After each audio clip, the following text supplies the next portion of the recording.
Bienvenue pour cette deuxième journée du colloque Les natures en question. Nous allons consacrer cette matinée à un rapport qui me semble tout à fait particulier à l'Occident, mais on le verra ce que Anne Schenck nous dit à ce propos, entre l'idée de nature et puis l'idée d'une caractéristique propre des humains qui serait, qu'on appelle la nature humaine, et qui est en partie indexée sur la nature et en partie extérieure à elle. Et pour cela, nous avons demandé à différentes personnalités d'intervenir sur ce sujet avec des éclairages différents. Et la première personne à nous parler de cette question, c'est Justin Smith, qui est professeur d'histoire et de philosophie des sciences à l'université Paris 7, qui est un spécialiste en particulier de la philosophie de la biologie, mais il a écrit sur Leibniz aussi, spécialiste du XVIIe et du XVIIIe siècle, auteur d'une demi-douzaine de livres. Et le livre qui m'avait tout particulièrement intéressé, qui m'avait incité à lui demander de venir nous parler, c'est un livre qui est paru il y a 2 ans, qui s'appelle Nature, Human Nature and Human Difference, Race in Early Modern Philosophy, et qui est au fond une analyse de la façon dont la nature humaine et le début des classifications raciologiques se sont développées au XVIIIe siècle. Donc je vous laisse la parole, Justin, et pour une demi-heure. Merci beaucoup de cette introduction généreuse. Alors, du XVIIIe siècle jusqu'au milieu du XXe, de nombreux auteurs européens ont cherché à relier l'inégalité raciale humaine à des traits physiologiques ou phénotypiques visibles. Rétrospectivement, les différentes théories s'avèrent être autant de formes de rationalisation a posteriori des inégalités sociales déjà existantes. Toutefois, l'idée que c'est le cœur qui produit ou qui cause la personne, un présupposé fondamental du naturalisme moderne, a contribué de façon importante à ce que cette rationalisation ait pu paraître comme un modèle exemplaire du raisonnement scientifique. Or, aujourd'hui, aucun membre de la communauté scientifique ne prend plus au sérieux l'idée qu'il existe des différences raciales essentielles à l'intérieur de l'espèce humaine, qu'il y a de vrais sous-types de l'espèce, que la classification raciale réussit à découper la nature à ses joints. Ce rejet du réalisme racial par la communauté scientifique a été officiellement instauré dans la déclaration de 1950 de l'UNESCO sur la question de la race, signée par Claude Lévi-Strauss, entre autres. Il a été approfondi dans les décennies suivantes, par exemple dans la recherche de Richard Lewontin du début des années 1970, prouvant que la différence entre 2 individus de 2 races différentes n'est pas plus grande en moyenne que celle entre 2 individus de la même race sélectionnée au hasard. La race est donc exposée comme catégorie populaire, comme un folk taxon, sans aucune validité scientifique. Il est vrai que récemment, les résultats de Lewontin ont été remis en question par des chercheurs qui ne sont pas, eux, des idéologues racistes, voire par exemple les travaux de Edwards ou de Rosenberg. Et personne ne va douter que les individus appartenant à des populations dans des régions différentes du globe tendent à partager des traits physiques les uns avec les autres. Qu'en moyenne, un Nigérien ressemble moins à un Suédois qu'il ne ressemble à un autre Nigérien. Mais nous n'avions pas besoin de la science pour nous informer de cela. Et ce n'est pas non plus la science, mais plutôt l'analyse conceptuelle qui peut nous expliquer pourquoi ce fait évident, la différence apparente entre un Nigérien et un Suédois, ne nous révèle aucune frontière réelle. aucun joint de la nature. Comme l'explique bien Naomi Zak, ou moi-même dans le livre déjà cité, on a tort de croire que le jugement de différence raciale relève d'une perception directe des traits physiques phénoménalement saillants. C'est plutôt l'inverse. On juge d'abord qu'il y a une différence essentielle interne et on cherche ensuite des différences physiques perceptibles pour ancrer cette différence invisible supposée. C'est pour cette raison que les chercheurs en ce qu'on appelle aujourd'hui aux États-Unis la philosophie critique de la race préfèrent parler de catégories racialisées au lieu de parler de catégories raciales ou de race. C'est vrai qu'on peut facilement distinguer un Nigérien et un Suédois, et souvent, mais pas toujours, un blanc américain et un africain américain, d'après le phénotype. Cette facilité est toutefois loin d'être la règle dans l'histoire du racisme. Et ce qui est à l'œuvre le plus souvent, c'est une exagération ou même une simple invention des différences physiques inspirées par le jugement préalable d'une différence essentielle, comme c'était le cas pour les Juifs en Europe dans la première moitié du XXe siècle, ou pour les nomades kazakhs selon les nomades mongols d'aujourd'hui.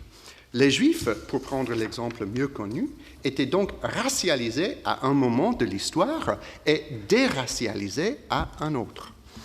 Arménien sert aussi comme bel exemple de cette malléabilité de la race, comme l'a montré Francisco Betancourt dans son livre de 2013. Dans les réseaux sociaux, il y a beaucoup de bruit dernièrement à propos de la question de savoir si Kim Kardashian est une personne de couleur ou non. Si elle ne l'est pas, la sagesse populaire nous en instruit. Elle est coupable du crime de blackface contemporain pour avoir osé apparaître en public en portant dans les vêtements, dans les cheveux, les gestes, certains signifiants de la culture africaine-américaine.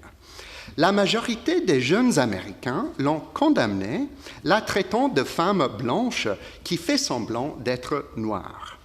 Parallèlement à cette discussion, des années de persécution et de préjugés contre les Américains d'origine iranienne, culminant dans la décision de l'administration Trump de les mettre sur une liste noire qui rend difficile leur retour dans leur nouveau pays. Ces années de persécution ont donc eu comme effet de coloriser les Irano-Américains. Donc nous sommes arrivés à un point dans ce contexte local américain où les Arméniens sont blancs et les Persans sont de couleur.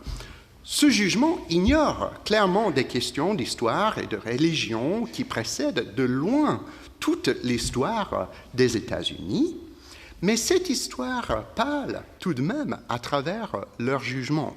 Et les Américains prennent à tort ces jugements pour de simples descriptions des traits physiques.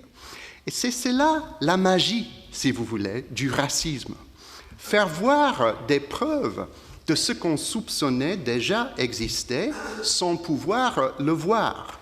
Faire apparaître dans le corps ce qu'on attribuait déjà à l'âme. Deuxième page. Bruno Snell a argumenté au milieu du siècle dernier qu'il manquait aux Grecs à l'époque d'Homère une idée concrète du corps. Les premières occurrences du mot soma étant synonyme de cadavre.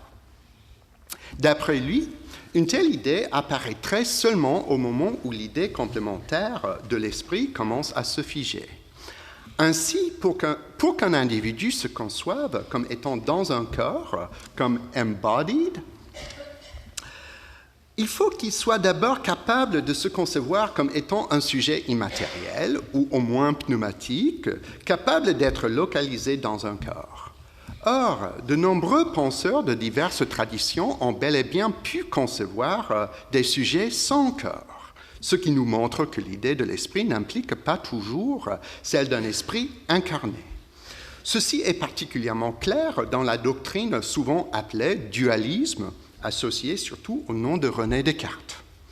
La capacité de penser l'esprit indépendamment du corps a souvent été considérée comme un accomplissement singulier de la réflexion abstraite propre aux Occidentaux, comme une capacité rare parmi les êtres humains de penser au-delà des données de l'expérience perceptuelle.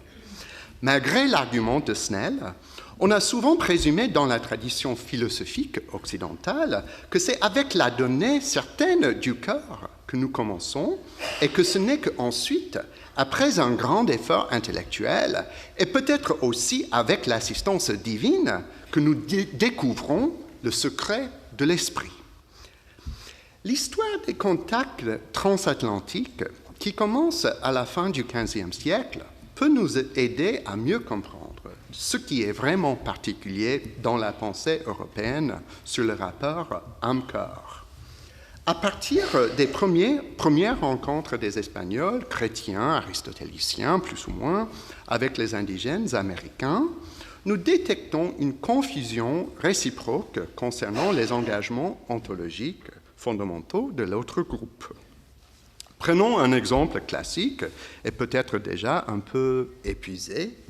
Lévi-Strauss, dans son Race et Histoire de 1952, parle des peuples indigènes des Caraïbes qui, au XVIe siècle, tentaient de vérifier en noyant et immergeant les hommes blancs qu'ils avaient faits prisonniers si leurs corps étaient autant sujets à la putréfaction que les leurs. L'interprétation la plus commune de cette histoire, aujourd'hui déjà bien connue, c'est que, alors que les Européens soupçonnaient souvent les Américains d'être des animaux, les Américains, pour leur part, prenaient les Européens pour des dieux et avaient ainsi du mal à croire que les corps des Européens étaient des corps naturels dans le sens usuel du terme. Il serait utile toutefois de compléter cette explication avec ce qu'a écrit Eduardo Viveros de Castro sur les conséquences de ce premier contact. Il s'agit ici précisément d'un choc entre deux ethnocentrismes ou, pour l'exprimer autrement, entre deux régimes ontologiques. Dans le régime européen, l'âme est la dimension marquée, l'élément fondamental pour qu'un être quelconque puisse même candidater pour être inclus dans l'espèce humaine. Pour les Européens, la corporéité d'un tel candidat n'est jamais mise en question. C'est le corps qui est certain. Pour l'Américain, par contraste, il n'y a jamais de doute que les Européens aient des âmes, et néanmoins, ce fait en soi ne leur accorde pas le statut d'être humain, car il faut également établir que leurs corps apparents sont des corps réels. Nous avons aujourd'hui le réflexe de dénoncer l'absurdité du doute du conquistador concernant l'humanité des Américains qu'il était en train de vaincre et d'annihiler. Nous voyons rétrospectivement que ce doute résulte d'un ensemble d'engagements ontologiques provinciaux, ou, autrement dit, nous sommes capables aujourd'hui de démasquer l'ontologie des Espagnols comme rien d'autre qu'un ethnocentrisme. Mais le caractère écrasant et total de la conquête nous empêche de voir en même temps le fait qu'il y ait eu également une perspective sur les Européens, que les Américains se posaient des questions concernant leur nature à eux, des questions qui étaient pour leur part motivées par leurs propres engagements ontologiques non universels.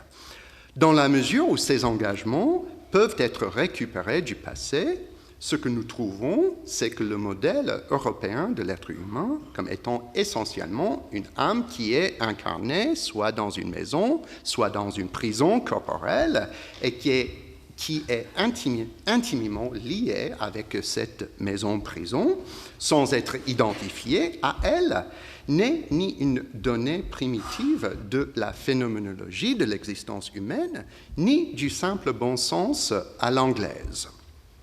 C'est plutôt le fruit d'une histoire locale qui sera celle qui arrive à dépasser son territoire, à conquérir le monde par la violence et finalement à imposer son propre curriculum philosophique.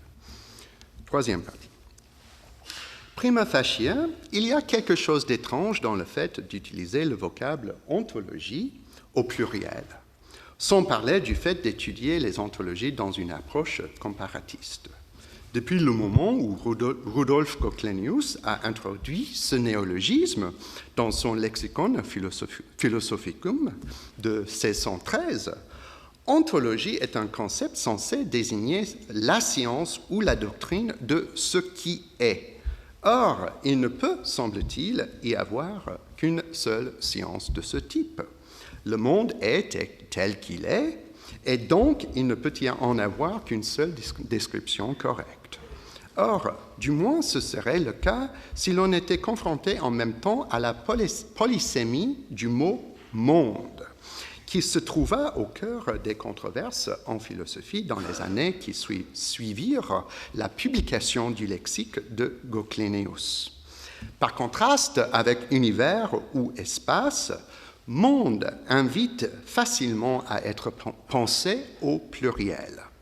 Déjà, Aristote avait noté que les humains habitaient un monde commun et singulier seulement en état de veille, car dans le rêve, chacun habite son propre monde.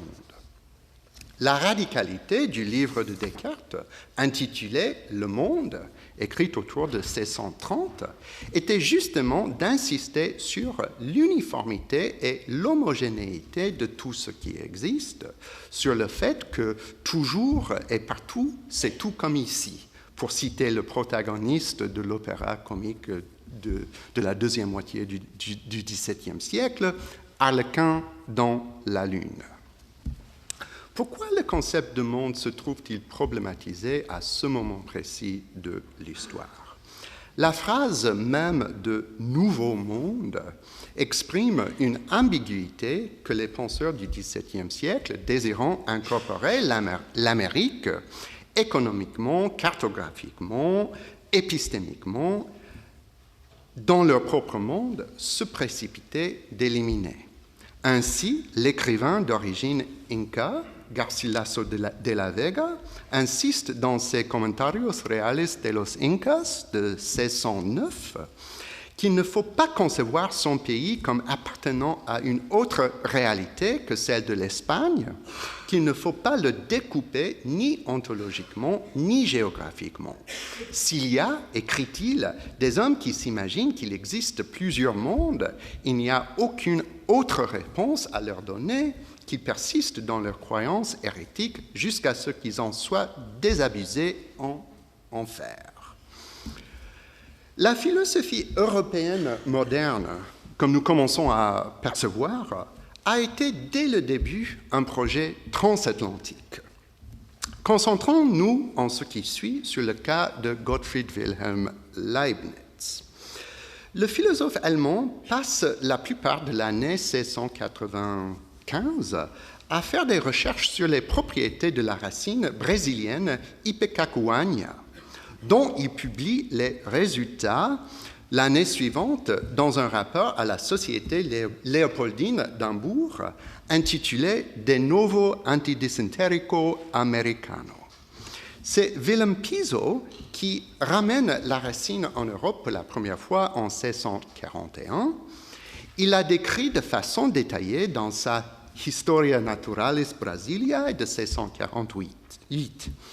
Ipecacuanha arrive à Paris en 1672 quand le physicien de Louis XIV, Jean-Adrien Helvétius, l'utilise pour guérir la dysenterie du roi, semble-t-il avec grand succès.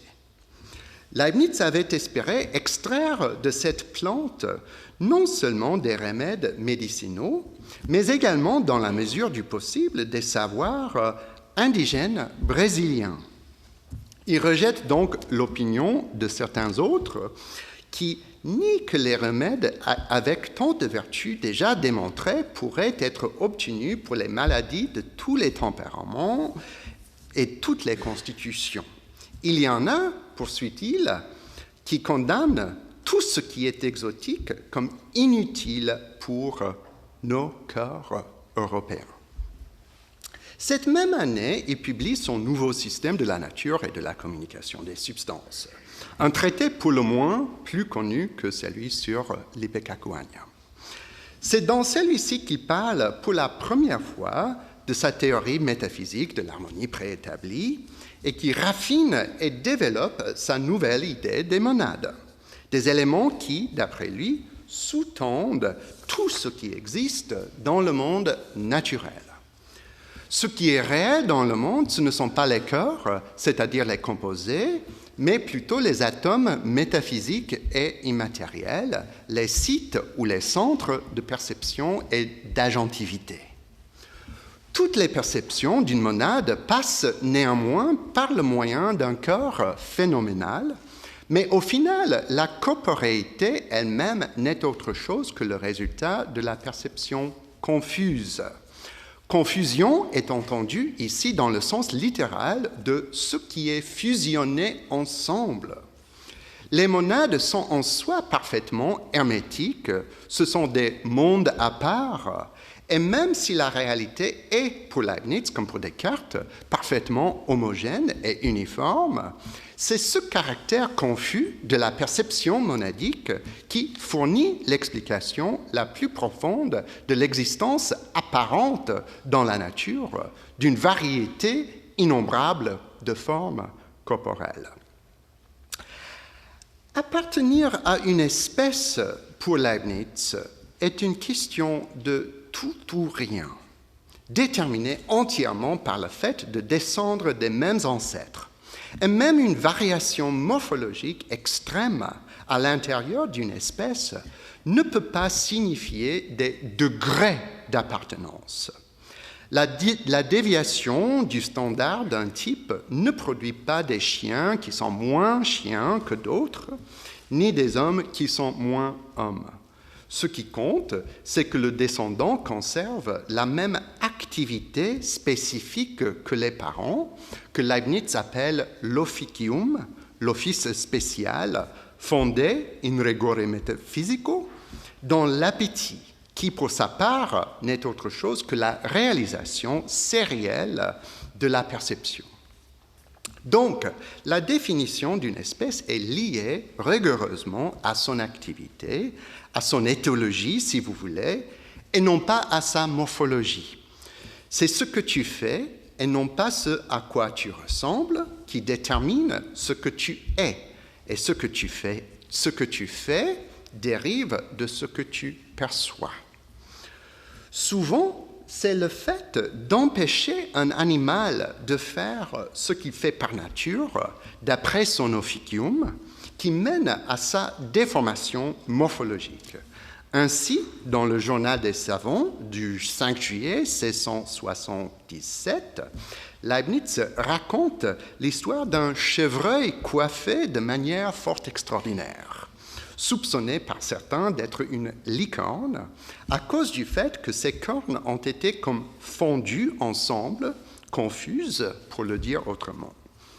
Leibniz explique que cette déformation est une conséquence du fait que dans la période de sa croissance, les mouvements naturels de l'animal ont été artificiellement restreints. Je cite, « Je ne sais si le chagrin qu'il avait de se voir rivé de sa liberté n'y aurait pas contribué, car vous savez ce que les histoires nous apprennent, qu'une grande tristesse ou inquiétude a pu changer dans une nuit la couleur des cheveux d'un prisonnier et de jeune homme qu'il était en faire paraître un vieillard. La cause physique de cette excrescence pourrait être attribuée à ce que l'humeur aqueuse de cet animal, ne pouvant plus être dissipée dès qu'il fut attaché, comme elle l'est ordinairement par la chaleur que ces sortes d'animaux acquièrent par leur bond, leur saut et leur course, cette grande humidité mêlée avec le sucre et le sel volatile qui forment les cornes a attiré en bas par sa pesanteur cette matière et l'a rendue mollasse et d'un tempérament plus froid. Le chevreuil coiffé, dans d'autres mots, est un chevreuil tout entier. Les déformations ne sont ni des monstruosités, ni les débuts de ce que les darwiniens appelleront la spéciation. Elles sont plutôt les traces d'une interruption dans le processus de développement typique.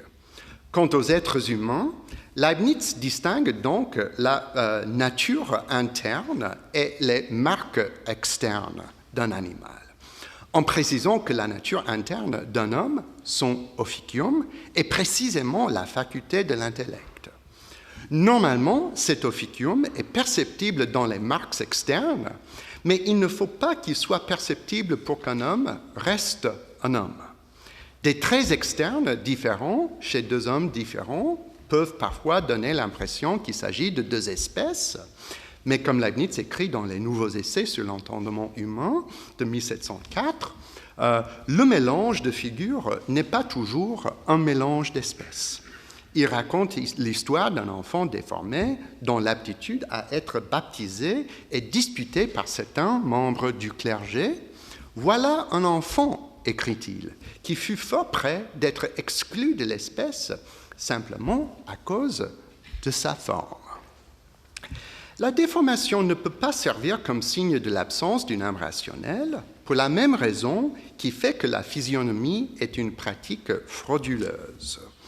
On ne saurait donner aucune raison suffisante, continue-t-il, pourquoi une âme raisonnable n'aurait pu loger en lui si les traits de son visage eussent été un peu plus altérés, pourquoi un visage un peu plus long ou un nez plus plat ou une bouche plus fendue n'aurait pu subsister aussi bien que le reste de la figure irrégulière avec une âme et des qualités qui le rendaient capable, tout contrefait qu'il était, d'avoir une dignité dans l'Église. Ainsi, Leibniz croit pouvoir montrer que l'espèce humaine, comme par ailleurs toutes les espèces d'animaux, a une définition qui est à la fois réelle et nominale, même s'il est d'accord avec John Locke que les espèces physiques, comme celles du cuivre ou du soufre, ne sont finalement que des noms. Il explique donc dans les Nouveaux essais que c'est la raison qui est la chose la plus interne à l'homme et qui en fait alors la définition. C'est pourquoi, poursuit-il, la barbe et la queue ne seront point considérées auprès de cette définition. Un homme sylvestre, dit-il, bien que velu, se fera reconnaître. L'homme sylvestre ici est évidemment l'Homo sylvestris, ou pour citer le Malais original, l'orang-outan, ou plus précisément le chimpanzé, décrit dans le traité du même nom publié par Edward Tyson en 1699. Or, un homme sylvestre dans ce sens strict n'est pas un homme. Et en réalité, la diversité à l'intérieur de l'espèce humaine, au moins sur le plan physique, est beaucoup moins prononcée que la différence entre n'importe quel homme et n'importe quel grand singe, comme nous avons appris hier soir. Quoi qu'il en soit, ce que Leibniz veut souligner ici, c'est que même si les différences physiques entre les hommes sont énormes, ces différences ne peuvent pas résulter d'une différence d'essence de ce qui est le plus interne. Si l'on empêche cette nature interne de se développer, il peut arriver que le corps se développe différemment, tout comme les cornes du chevreuil que l'on a empêché de sauter et de courir. Mais cela ne change rien pour l'humanité. Leibniz est souvent qualifié de nominaliste à cause de son dicton selon lequel « natura non movit per saltus ». La nature ne se meut pas par saut. Or, il y a en effet pour lui un écart entre l'espèce humaine et toute autre espèce animale, et il faudrait faire justement un saut per impossibile pour arriver de l'autre côté. À l'intérieur de l'espèce, par contre, il n'y a ni des degrés continuels de l'humanité, ni frontières discrètes. Chaque individu est en quelque sorte identique à chaque autre, au moins en ce qui concerne l'espèce. La diversité à l'intérieur d'une espèce est la conséquence des différences au cours du développement corporel et donc du fait que les corps sont confus, chacun de sa propre façon. La diversité physique, tout comme celle des corps en général, est la conséquence phénoménale de la confusion. La conclusion. Au XVIIe siècle, en Europe, les systèmes de savoir du monde extra-européen représentaient une sorte de tertium quid entre l'a priori et l'empirique. Il s'agissait de la connaissance des faits singuliers qui portent sur le monde naturel. Les propriétés médicinales de telle ou telle racine ou les puissances du venin de tel ou tel serpent. Mais cette connaissance n'était pas apprise, du moins pas de la même façon dont un Européen décidait de se mettre à apprendre la science chimique ou botanique. Elle était plutôt censée naître de concert avec l'individu, simplement en vertu de l'intégration de celui-ci dans une société qui était, elle, intégrée dans la nature. Une telle société était supposément sans connaissance des vérités éternelles et inchangeables, l'existence de Dieu notamment. Mais en même temps, ses membres avaient ce que la plupart des philosophes européens ont considéré comme une contradiction dans les termes, la connaissance innée des faits singuliers et contingents. L'une des innovations les plus étonnantes de la philosophie radicalement rationaliste de Leibniz a été de montrer comment ce genre de connaissance est possible et même nécessaire pour tous les êtres humains en tant qu'humains. À la fin du XVIIe siècle, donc, les systèmes de savoir indigènes offraient déjà un modèle pour étudier l'esprit comme essentiellement enraciné dans l'environnement naturel. La particularité de Leibniz, pour sa part, est de nous offrir une théorie de cet enracinement qui ne le considère pas comme une étape inférieure du développement de l'esprit humain, mais, loin de cela, qui postule que c'est dans la nature de la perception d'être toujours plongé dans la nature elle-même, ou autrement dit, d'être confuse. Mais cette immersion dans la nature n'est pas un naturalisme dans le sens de Philippe d'Escola, car pour Leibniz, ce que la nature est, finalement, c'est un reflet ou une explication sur le plan phénoménal de la perception elle-même.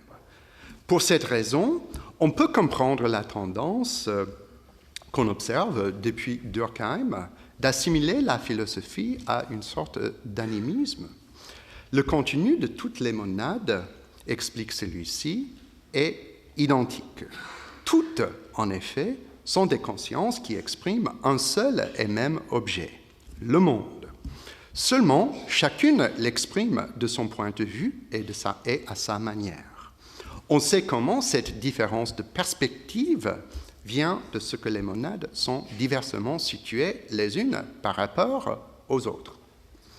Je soupçonne, pour conclure, sans pouvoir m'attarder là-dessus maintenant, que c'est justement ce côté animiste ou bien perspectiviste de la philosophie de Leibniz qui lui a donné les outils conceptuels pour se battre contre la hiérarchisation des races humaines que ses contemporains empiristes, comme par exemple John Locke, étaient en train d'articuler à l'époque.